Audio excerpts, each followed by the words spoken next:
Pérou News aujourd'hui, tout ce que vous devez savoir sur le Pérou. Alberto Fujimori, la Cour constitutionnelle ordonne sa libération immédiate.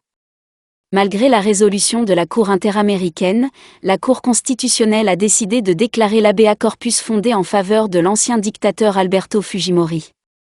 La Cour constitutionnelle, TC, ordonne la libération immédiate de l'ancien dictateur Alberto Fujimori, en déclarant fondé l'habeas corpus en faveur de sa grâce.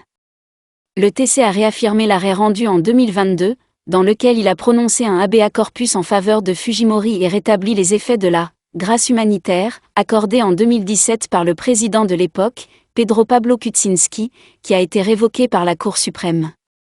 Bien que le tribunal ait reconnu la gravité des crimes pour lesquels il a été reconnu coupable en 2009, il a souligné qu'il a bénéficié d'une grâce humanitaire en 2017, même si les effets ont été rétablis dans une sentence de mars 2022. Cette dernière sentence à autorité définitive a été jugée, et le tribunal souligne que la personne favorisée a été graciée pendant près de 6 ans sans que sa liberté ait été rendue effective, ce qui constitue une violation du droit fondamental. En outre, il tient compte de l'âge avancé et de la détérioration de la santé du prévenu, qui a purgé environ les 2/3 de sa peine. Quels sont les juges qui ont voté en faveur de la grâce ? Les membres du CT qui ont voté en faveur de la libération de l'ancien dictateur étaient Francisco Moral Saravia, Luz Pacheco Zerga et Gustavo Gutiérrez Tix, tandis que Helder Domínguez Haro a émis son vote singulier, dans lequel il a déclaré la demande irrecevable. Les signatures de Manuel Monteagudo et César Ochoa n'apparaissent pas. En outre, dans la résolution émise par le TC, les magistrats ont reconnu que l'État ne se conforme pas à ce qui a été ordonné par la Cour interaméricaine des droits de l'homme, CID.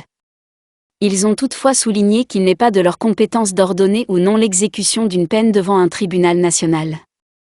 Dans tous les cas, le tribunal est habilité à constater dans une résolution que la procédure de contrôle reste ouverte ou, le cas échéant, à en informer l'OEA, précise le document. Marche contre la libération d'Alberto Fujimori, ils appellent à manifester sur la Plaza San Martín. À travers les réseaux sociaux, une marche a été convoquée contre la libération d'Alberto Fujimori, les citoyens ont exprimé leur rejet total et les mobilisations commenceront sur la traditionnelle place San Martín.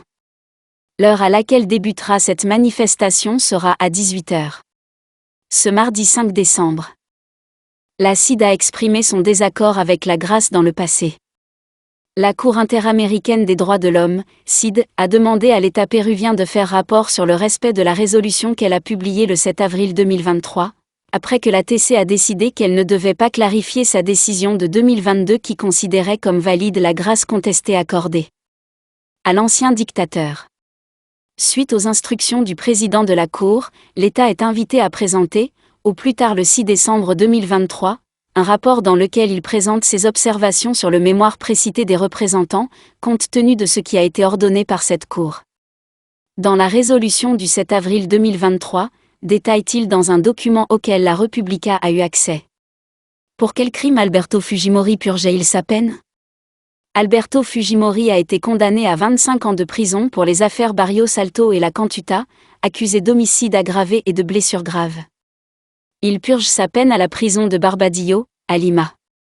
En outre, il est reconnu comme un ancien dictateur lors de l'auto-coup d'État de 1992, au cours duquel il a fermé le Congrès de manière anticonstitutionnelle et a assumé le contrôle total de la police nationale et des forces armées avec son conseiller Vladimiro Montesino.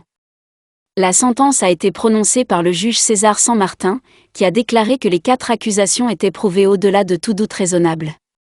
Les crimes dans lesquels il a été impliqué sont détaillés ci-dessous. Usurpation de fonction. Homicide qualifié avec trahison et enlèvement. Massacre de Barrios Alto. Massacre de la Cantuta. Détournement de fonds et mensonges idéologiques. Crimes de corruption et d'espionnage.